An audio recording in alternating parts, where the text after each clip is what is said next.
Think you can spot gaslighting? Unless you know these 10 signs, you're probably being manipulated without realizing it. And the worst part is they're making you question your own sanity. In this video, you'll learn the 10 most proven signs someone is gaslighting you, straight from clinical psychologists, trauma specialists, and cognitive researchers. We'll break down the reality distortion, the history rewrites, the emotional invalidation, and the subtle tactics they use to make you doubt your own mind. Once you know these signs, spotting gaslighting won't just be a skill, it'll be your psychological armor. Sign number 1, the reality denial. The first sign someone is gaslighting you is reality denial. Unlike regular liars who hide specific facts, gaslighters systematically deny things that obviously happened right in front of you. I never said that. That never happened. You're imagining things. This isn't casual dishonesty. It's a calculated strategy to destabilize your perception of reality. When someone repeatedly denies your lived experience, you start questioning your own observations because defending your truth feels exhausting. Watch for people who consistently deny saying or doing things you clearly witnessed. This isn't forgetfulness or different perspectives. It's an attempt to make you doubt your perception. Real relationships are built on shared reality. Gaslighting creates a power imbalance where only their reality is allowed to exist. If you find yourself constantly second-guessing what you saw with your own eyes, that's not coincidence, that's manipulation. And the more often it happens, the more it erodes your ability to trust yourself. Sign number 2, the history rewrite. Gaslighters don't just deny events. They rewrite shared history to fit their narrative. They'll claim agreements never existed, conversations never happened, or promises were never made. They'll even insist your memories of significant events are wrong. Memory is malleable. Each time we recall a memory, it briefly becomes unstable. Gaslighters exploit this by confidently inserting their false version during that window. They might say, "I've always supported your career," when they've sabotaged it, or "we agreed you'd handle the finances," when no such agreement existed. Pay attention to people who consistently reframe your past to absolve themselves or paint you as unreasonable. This isn't miscommunication, it's deliberate control. Over time, their version can feel more real than yours, leaving you unsure of what truly happened. Sign number 3, the sanity sabotage. Sanity sabotage is setting you up to fail and using those failures as proof of your incompetence. It's gaslighting at its most insidious because they actively create the evidence they'll later use. They might hide your keys, then question why you're always losing things. Give you wrong information, then blame you when things go wrong. Tamper with belongings, then act like you're careless.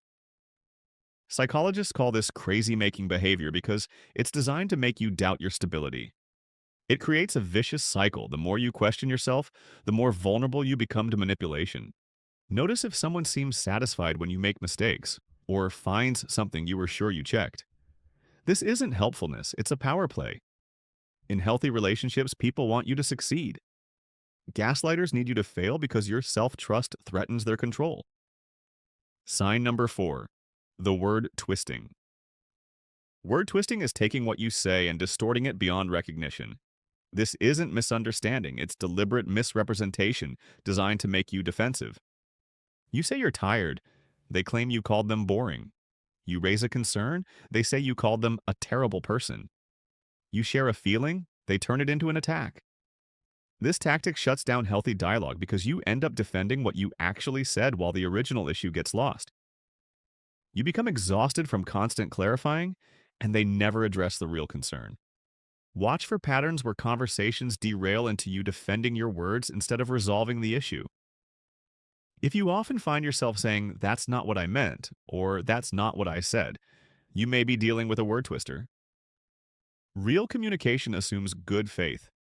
Gaslighters misinterpret to maintain control and avoid accountability.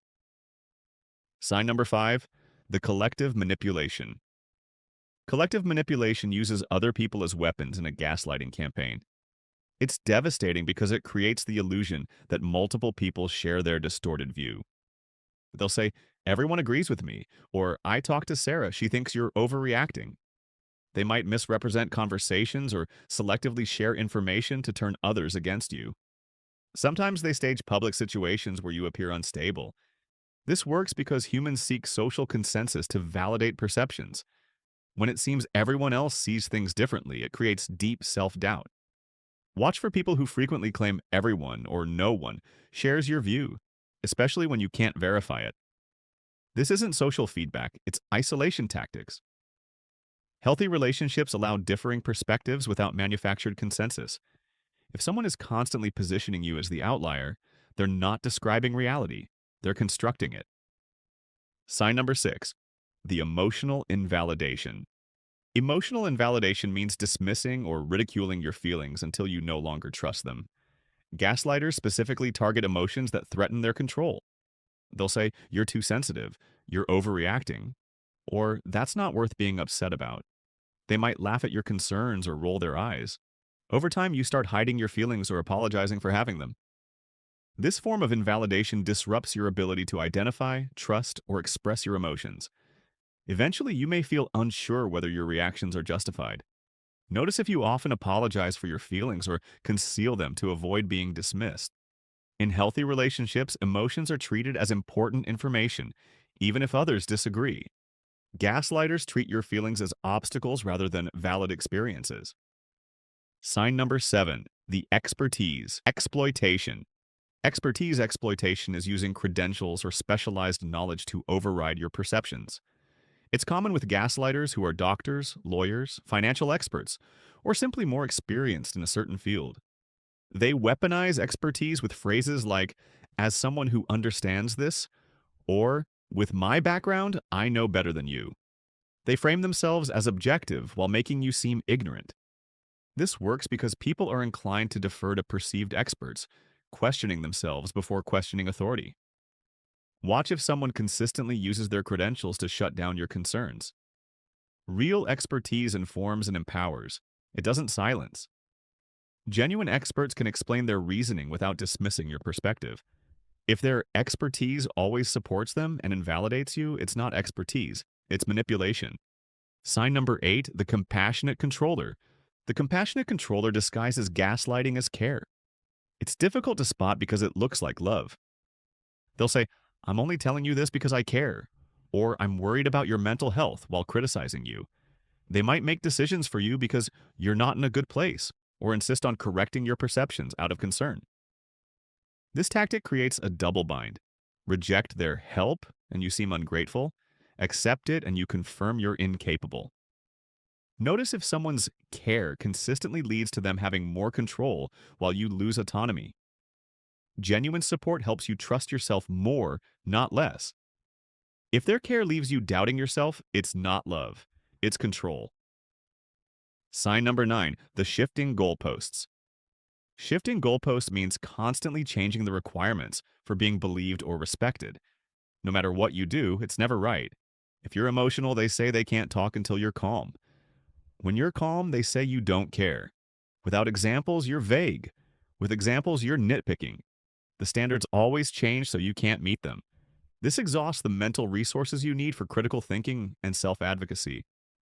Eventually, you stop trying. Notice if the rules for being heard constantly evolve in ways that keep you on the defensive. In healthy communication, the goal is mutual understanding. With gaslighters, the goal is your exhaustion and surrender. If someone moves the finish line more than they try to hear you, they're not engaging in good faith. They're manipulating the conversation to stay in control. Sign number 10, the truth, trickle, and conclusion. The truth trickle is admitting small truths to cover bigger lies. Instead of total denial, they concede minor points to seem reasonable while continuing to distort reality. They might admit, "Okay, maybe I did say that," but then add, "You misunderstood my intention," or "only because you provoked me." They acknowledge small facts but twist the meaning. These small admissions make them seem willing to meet you halfway, building credibility while they continue manipulating. Now that you know these 10 signs, you will start noticing gaslighting tactics you once missed. Sometimes people use them because they learned them in childhood, but intent doesn't erase damage. Gaslighting destroys authentic connection. The best defense is awareness. When you can name the tactic, it loses much of its power. If this video opened your eyes, hit subscribe and comment on which tactic you've seen. Let's build a library of warning signs together.